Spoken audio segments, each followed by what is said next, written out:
Bismillahirrahmanirrahim. Assalamualaikum warahmatullahi wabarakatuh. Alhamdulillah wassalatu wassalamu ala sayyidina Rasulillah Muhammad ibn Abdullah wa ala alihi wa sahbihi wa mawalah. Allahumma salli wa sallim wa barik ala rasulina wa habibina wa syafi'ina wa maulana Muhammadin sallallahu alaihi wasallam. Wa ahyina Allahumma ala sunnatihi wa amitna ala millatihi wa ahsyurna fi zumratihi مع الذين أنعمت عليهم من النبيين والصديقين والشهداء والصالحين وحسن أولئك رفيقا ذلك الفضل من الله وكفى بالله عليما. لقد قال تعالى في كتابه الكريم أعوذ بالله من الشيطان الرجيم وتزودوا فإن خير الزاد التقوى واتقوني يا أولي الألباب. وقال الرسول في الحديث الشريف طلب العلم فريضة على كل مسلم أي على كل إنسان مسلم ذكرا كان أم أنثى أما بعد. أبنائي التلاميذ وبناتي التلميذات أعزكم الله من السنة العاشرة حتى الثانية عشرة. Alhamdulillah, ba'da syukurillah wassalatu wassalam ala rasulillah. Kita berjumpa kembali ngaji kitab Al-Wafi, pertemuan yang keempat. InsyaAllah ini pembahasan terakhir hadis yang pertama, hadis innamal a'malu binniyat. Pada pertemuan sebelumnya sudah kita sampaikan beberapa hal. Yang terakhir tentang pemaknaan hijrah, yang hijrah ini juga diartikan dengan manahallahu anhu, ya, sesuatu yang Allah larang, ya. Kemudian juga diartikan hajrul muslim akhahu fawqa thalasin, seorang muslim yang menjauhi ataupun yang mendiamkan saudaranya lebih dari 3 hari ataupun 3 malam.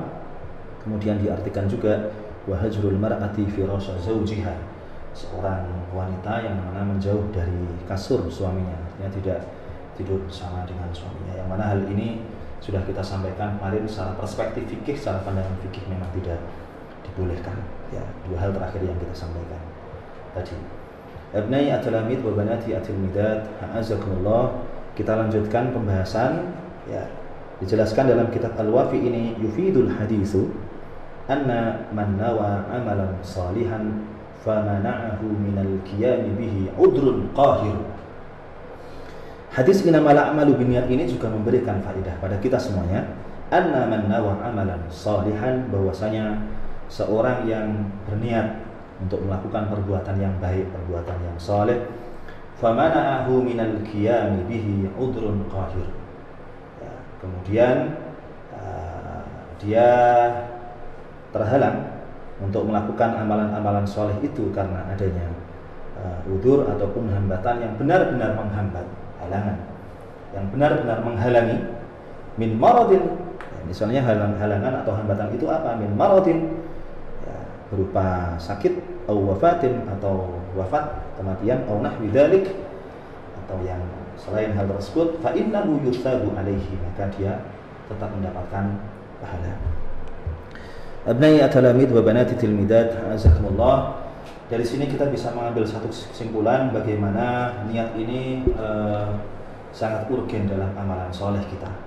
Bahkan ketika seorang biasa melakukan aktivitas kebaikan, ya, dia sudah berniat untuk melakukan kebaikan, kemudian dia terhalang melakukan aktivitas kebaikan tersebut, artinya apa yang dia niatkan tidak dia follow up menjadi perbuatan baik yang real karena dia terhalang dengan beberapa hal yang kita sebutkan tadi, dia tetap mendapatkan pahala dari Allah Tabaraka wa Ta'ala. Fa innahu yusabu alaihi, dia tetap mendapatkan pahala.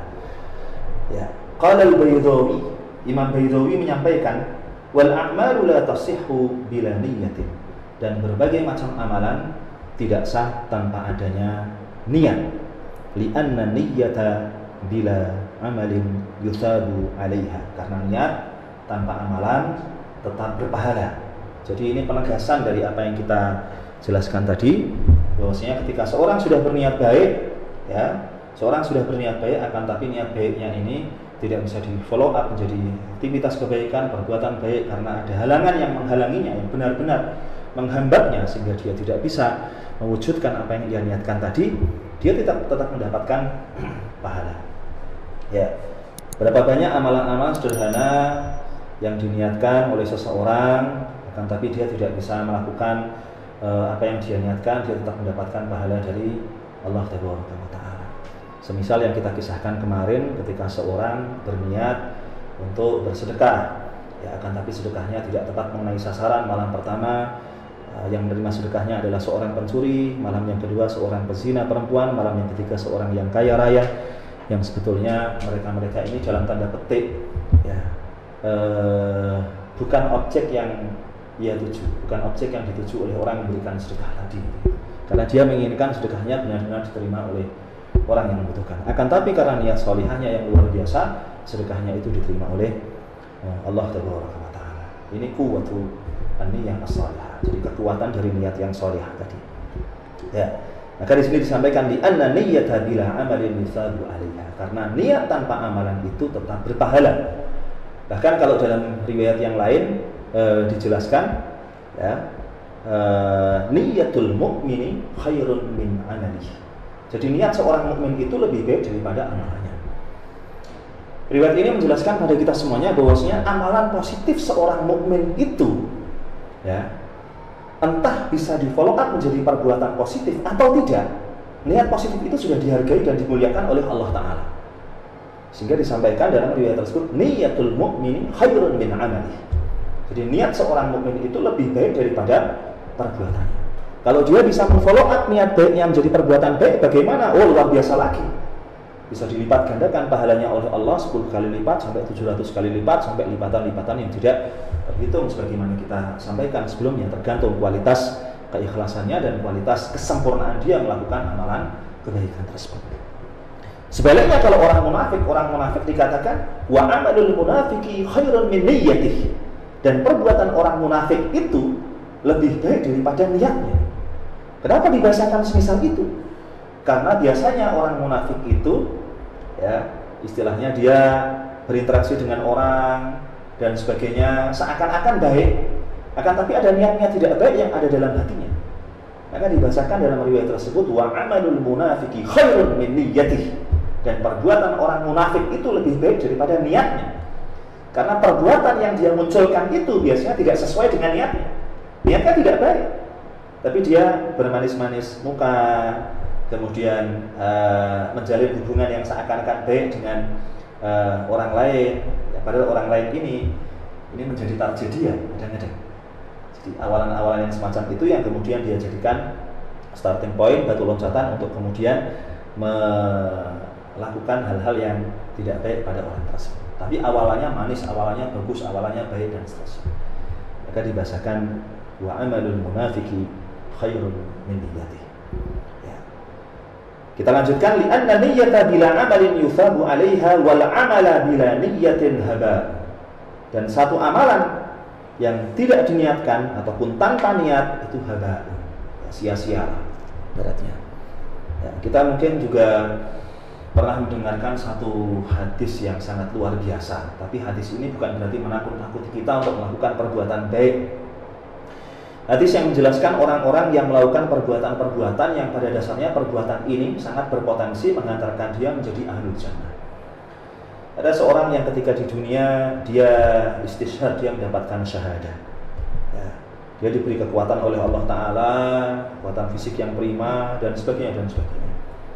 Sehingga kemudian Allah tanyakan nikmat yang telah Allah berikan kepadanya itu ia gunakan untuk apa? Dia menjawab, qataltu fik hatta istashhadtu. Aku berperang, berjuang di jalanmu ya Allah sampai aku mendapatkan syahadah. Maka kemudian Allah menjawab, qala kadzabt. Ya. Jadi disampaikan padanya, kau telah berdusta. Walakinnaka qatalta li ayyuqal jari faqad qil.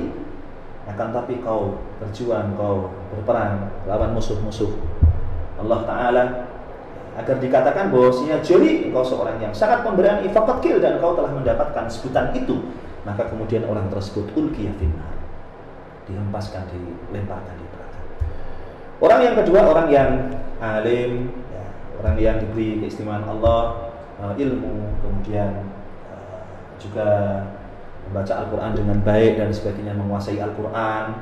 Ketika kemudian Allah tanyakan dengan nikmat yang Allah berikan padanya digunakan untuk apa? Ma'amilta fiha wa ma'amilta fiha. Dia menyampaikan, ta'allamtu al-ilma wa 'allamtuhu wa qara'tu fika al-Quran. Jadi aku belajar ilmu, kemudian aku transfer ilmu itu kepada orang lain, aku ajarkan pada orang lain. Wa qara'tu fikal Qur'an, dan aku baca Al-Qur'an ya karenamu semata ya Allah. Allah kemudian menyampaikan kadzabta, kau berdusta. Walakinnaka fa'alta kada wa kada wa kada, akan tapi kau melakukan itu li ayyuqal, untuk dikatakan bahwa kau adalah seorang yang alim, kau adalah seorang yang qari, kau adalah seorang yang berilmu, kau seorang yang mahir dalam baca Al-Qur'an, menguasai ilmu Al-Qur'an, dan seterusnya. Faqad qil, dan sebutan itu sudah kau dapatkan, maka kemudian dia juga ulqiya finnar, dilemparkan ke neraka oleh Allah Taala. Orang yang ketiga diberi Allah nikmat yang luar biasa, di mana Allah berikan padanya harta yang cukup berlimpah. Ketika ditanyakan untuk apa, maka dia menyampaikan bahwa apa yang ia miliki itu digunakan untuk meringankan beban orang lain dan seterusnya, digunakan untuk maslahat-maslahat umat dan untuk maslahat agama. Akan tapi Allah juga menyampaikan kadzab, ya, kau telah berdusta. Walakinnaka fa'alta kada wa kada wa kada wa kada, akan tapi kau lakukan itu semuanya li ayyuqal jawwal, agar dikatakan padaku bahwasanya kau seorang yang dermawan. Walaqad qil, dan sebutan itu sudah kau dapatkan. Ya, sebutan itu sudah disampaikan orang-orang dan sebagainya, dan dia sudah cukup bangga dengan sebutan itu. Maka ia pun dihempaskan oleh Allah Ta'ala. Wal iyadu billah. Abnai at-talamid wa banati at-tilmidat ta'azakumullah. Sekali lagi saya sampaikan hadis yang baru saja kita sampaikan ini tentang 3 orang yang melakukan amalan positif, yang mestinya amalan-amalan ini menghantarkan dia menjadi ahlul jannah, akan tapi karena niat yang ghairu salihah, niat yang tidak baik, ya, niat yang memang tidak jelas gitu, agar mendapatkan sebutan-sebutan yang istimewa di dunia, maka ketiganya justru malah dihempaskan oleh Allah Taala di neraka. Hadis ini jangan sampai kemudian menjadi hambatan kita semuanya untuk melakukan perbuatan baik. Kemudian kita malah takut melakukan perbuatan baik, karena kita berpikir kalau saya melakukan perbuatan baik, nanti malah saya bisa menjadi seperti orang yang tadi malah dihempaskan ke neraka. Tidak. Hadis ini ya perlu kita sampaikan untuk memberikan motivasi pada kita semuanya agar kita senantiasa tashihun niat, membenarkan niat, membersihkan niat kita saat melakukan perbuatan baik, sehingga perbuatan baik yang kita lakukan bermanfaat di dunia, juga di sisi Allah akan mempunyai nilai yang luar biasa. Jadi sekali lagi ini tergantung manajemen hati kita masing-masing, karena kita tidak bisa menghindar dari apa yang dikatakan orang, baik perkataan itu positif ataupun negatif, atas perbuatan baik yang kita laksanakan. Tergantung kita memanage hati kita masing-masing. Ya, bismillah, kita niat yang solihah, kita follow up niat yang solihah tersebut jadi perbuatan yang baik. Entah orang akan menyampaikan apapun, maka kita tetap istiqomah untuk melakukan perbuatan ataupun aktivitas kebaikan tersebut. Tinggal manajemen hati kita masing-masing. Kita lanjutkan. Wa mithalu niyyati fil amali karruhi fil jasad. Dan permisalan niat fil amali dalam perbuatan karruhi fil jasad. Ya. Sebagaimana ruh dalam jasad. Artinya antara niat dengan amalan itu tidak bisa dipisahkan sama sekali. Kalau kita ingin niat kita ini bernilai di sisi Allah Ta'ala, niat baik kita itu, ya, dan amalan baik kita ini harus bersandingan. Ibarat 2 sisi dari satu keping mata uang, tidak bisa dipisahkan sama sekali. Diibaratkan karuhi fil jasadi, sebagaimana ruh dalam jasad. Niat dalam amalan itu sebagaimana ruh dalam jasad. Kalau jasad kita ini tidak ada ruhnya, maka kita menjadi orang yang mati, sudah tidak bisa melakukan apapun, mayit, ya, karena memang tidak ada ruhnya sama sekali. Fala baqa'a lil jasadi bila ruhin, maka jasad ini dianggap tidak ada, katakanlah semacam itu. Bila ruhin, tanpa adanya ruh. Wala duhura lirruhi fi hadzal alami min ghairi ta'alluqin bi jasadin. Ya. Dan ruh ini dianggap tidak nampak, dianggap tidak ada wujudnya. Ya. Tidak dianggap eksistensinya. Fi hadzal alam, di alam ini, min ghairi ta'alluqin bi jasadin, tanpa ada keterkaitan dengan jasad, maka tidak bisa dipisahkan sama sekali. Ya. Antara ruh dengan jasad. Ruh ini menyatu dengan jasad, dan jasad ini juga ketika melakukan aktivitas ini itu dan sebagainya, ini juga terkait dengan ruh tadi itu. Ini permisalan antara niat dengan amal, artinya tidak bisa dipisahkan. Amalan baik kita harus diawali dengan niat yang saleh. Maka sering kita sampaikan sekali waktu di kelas, kalau dalam Islam tidak mengenal fikih Robin Hood gitu ya. Dalam arti Robin Hood ini kalau dalam kisah-kisah yang sering kita dengar begitu kan, niatnya baik, meringankan beban orang lain, memberikan sesuatu pada orang yang membutuhkan, pada orang miskin, pada orang yang fakir, akan tapi mengambil harta orang lain, walaupun toh orang lain itu dianggap sebagai orang yang kaya, orang kaya yang mungkin agak pelit dalam tanda petik. Ya. Niatnya baik, prosesnya ada ketidakjelasan, ya. Terus kemudian objek yang menerima sebetulnya sudah pas, para muhtajun, orang-orang yang membutuhkan, orang-orang masakin, para fuqara, orang miskin, orang-orang fakir.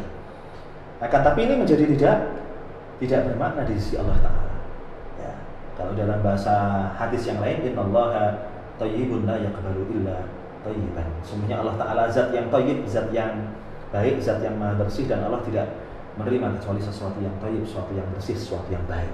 Artinya berarti riwayat ini menegaskan pada kita semuanya bahwasanya niat itu harus salihah, kemudian wasilahnya harus salihah juga, medianya harus salihah juga, prosesnya ini harus saleh. Maka kemudian kita akan mendapatkan hasil yang salihah, nihayahnya jadi salihah. Amalan kita bermanfaat bagi orang lain, kemudian juga apa yang kita lakukan dimuliakan oleh Allah Taala. Abnai at-talamid wa banati at-tilmidat, azakumullah. Kita lanjutkan. Wa yurshiduna hadzal hadis, dan hadis ini memberikan petunjuk pada kita ilal ikhlasi fil amali wal ibadati. Untuk senantiasa ikhlas dalam beramal dan beribadah, hatta nuhassila al-ajra wa thawaba fil akhirati, sehingga kita bisa mendapatkan ganjaran dan pahala fil akhirati, di akhirat, wa taufiq wal falah fid dunya, dan taufik serta kemenangan di dunia. Jadi ini hadis innamal a'malu binniyat ini sekali lagi hadis yang sangat luar biasa. Dan hadis ini di antara poin pentingnya adalah memberikan petunjuk pada kita semuanya untuk senantiasa mengusahakan ikhlas dalam beramal dan beribadah. Karena seringkali seorang muslim itu bisa melakukan aktivitas kebaikan, akan tapi aktivitas kebaikannya kemudian tidak begitu bermakna di sisi Allah Ta'ala karena minimnya keikhlasan. Kalau bahasanya Ibnu Athaillah, beliau membahasakan seorang melakukan kebaikan itu dimuliakan bermakna di sisi Allah atau tidak, dia melewati dua pintu. Ada dua pintu. Pintu yang pertama diistilahkan dengan babut ta'ah, pintu ketaatan. Pintu yang kedua diistilahkan dengan babul qabul, pintu diterimanya ketaatan tersebut. Seringkali seorang muslim bisa melewati pintu pertama, babut ta'ah. Kita bisa melakukan aktivitas-aktivitas kebaikan, kita bisa berpuasa, kita bisa sholat, kita bisa berinfak, bersedekah, kita bisa melakukan aktivitas kebaikan yang beragam, kita bisa. Ya. Akan tapi kemudian ketika aktivitas kebaikan kita ini, ya, karena gharadun dunyawiyun, karena tujuan yang bersifat duniawi, ini bisa tidak bermakna di sisi Allah Ta'ala. Maka Ibnu Athaillah menyampaikan, rubbama fatahallahu laka babat ta'ati.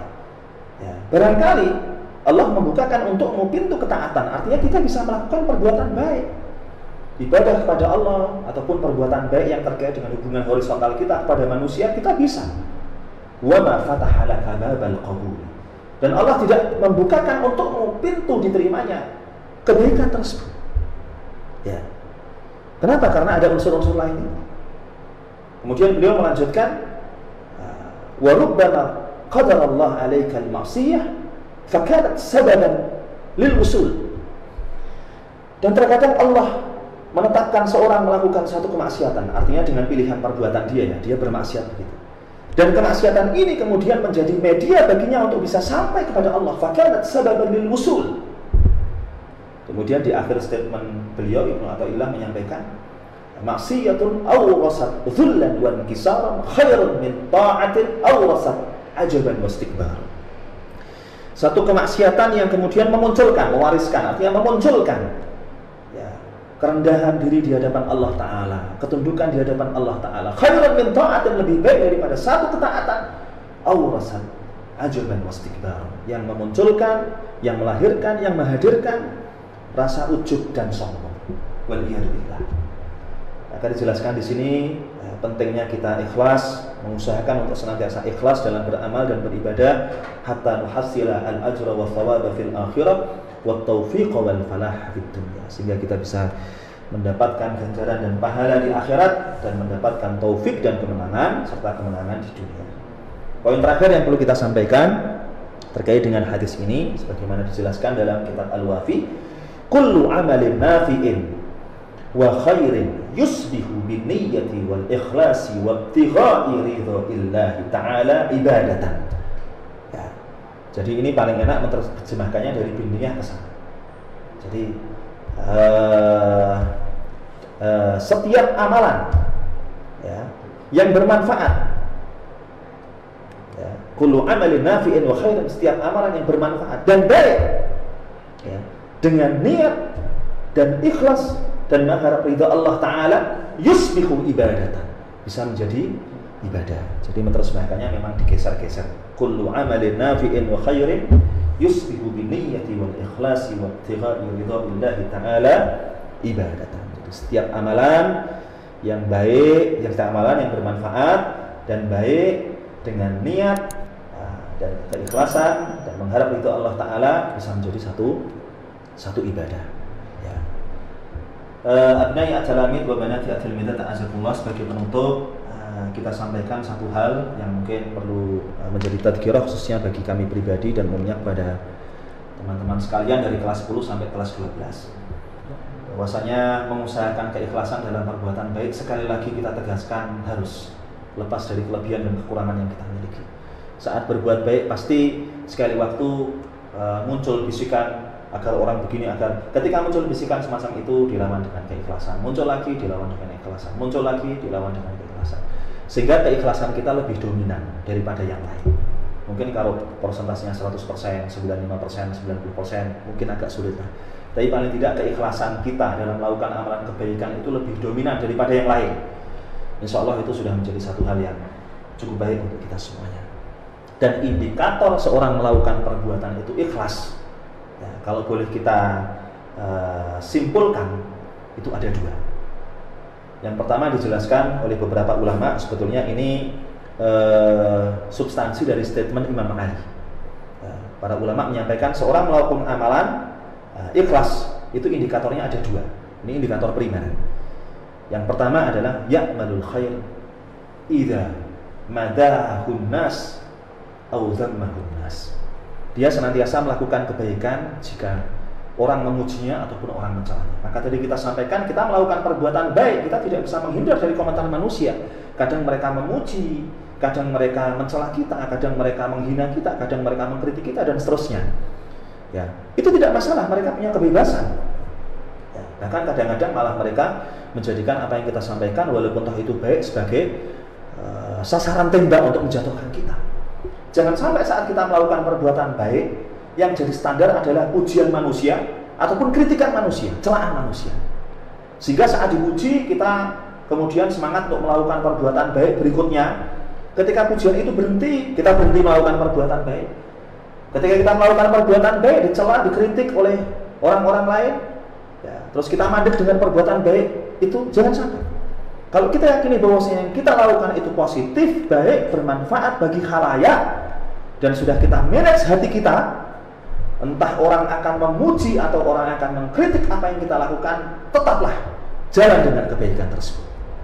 Indikator yang pertama, ya, seorang melakukan perbuatan dengan ikhlas. Ya'malul khaira idza madahahu aw dhammahun nas. Dia akan senantiasa berbuat baik, baik orang itu memujinya ataupun orang mengkritiknya. Yang kedua, ini indikator yang kedua, ya'malul khaira idza kana wahda wa idza kana ma'an nas. Dia akan senantiasa berbuat baik, baik dia dalam keadaan sendirian ataupun dia beserta dengan banyak orang. Ini perlu kita sampaikan karena ada sebagian misalnya manusia yang dia hanya mau berbuat baik saat dia bersama dengan banyak manusia, sehingga kemudian yang diharapkan adalah dilihat orang, didengar orang, dan seterusnya.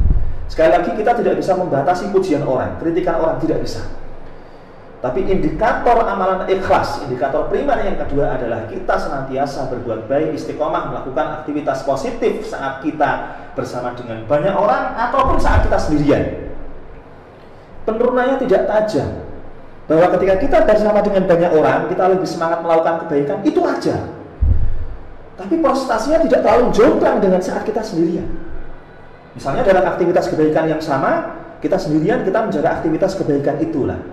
Ketika bersama dengan orang lain, aktivitas kebaikan itu kita laksanakan secara kolektif, secara berjamaah, secara bersama-sama, kita lebih semangat, wajar. Tapi persentasenya kira-kira ya tidak terlalu jauh lah. Saat kita sendirian, kita bisa melakukan aktivitas kebaikan tersebut dengan nilai misalnya 75. Saat bersama dengan orang lain dengan nilai 80, 85, paling batal 90 misalnya begitu. 85 ke 75. Tidak terlalu jauh. Bukan saat bersama dengan orang lain aktivitas kebaikan yang kita lakukan itu nilainya 90, saat sendirian nilainya 30, terlalu jauh lah. Ya. Maka sekali lagi indikator yang kedua adalah ya'malul khair idza madahahu aw dzammahu nas. Orang tersebut akan senantiasa melakukan perbuatan baik, baik dipuji ataupun dikritik oleh manusia. Bahkan perbuatan mubah yang kita laksanakan kalau kita niatkan dengan niat yang salihah akan juga menjadi ibadah sebagaimana disampaikan. Kullu amalin nafi'in wa khairin yusbihu bin niyyati wal ikhlasi wa ibtigha' ridha'illahi ta'ala ibadatan. Jadi semua amalan yang bermanfaat dan baik dengan niat dan keikhlasan mengharap ridha Allah Ta'ala itu bisa menjadi ibadah. Kita di sini menyampaikan kajian, ada yang menyiapkan mic, ada yang menyiapkan meja, ada yang menyiapkan kamera, lighting dan sebagainya. Jadi tidak ada kaitannya dengan ibadah makhluk sama sekali. Tidak seperti sholat, tidak seperti kita berinfak, tidak seperti kita puasa dan sebagainya. Tapi yang menyiapkan ini kalau diniatkan dengan niat yang baik agar ilmu ini bisa diserap oleh orang lain. Ya, saya pun berusaha untuk senantiasa menyampaikan sesuatu. Bismillah, semoga juga bisa menjadi pemberat-timbangan kita semuanya kelak yaumul qiyamah. Dan semua yang ada di sini yang menyiapkan ini semuanya, walaupun toh ini minal mubahat, amalan-amalan yang mubah saja, akan tapi dengan niat yang baik tadi, insya Allah juga akan bernilai ibadah dan akan dimuliakan oleh Allah Taala. Abnai at-talamid wa banati at-tilmidat, ta'azakumullah. Sedikit ini mungkin yang bisa kami sampaikan pada kesempatan malam hari ini. Selesai sudah pembahasan al-hadisul awal, hadis tentang innamal a'malu binniyat. Insyaallah pada pertemuan berikutnya kita akan beralih kepada al-hadisus tsani, hadis yang kedua yang menjelaskan tentang al-Islam wal iman wal ihsan. Islam, iman dan ihsan. Hada wa astaghfirullah li wa lakum jami'an wallahu waliyut taufiq. Assalamualaikum warahmatullahi wabarakatuh.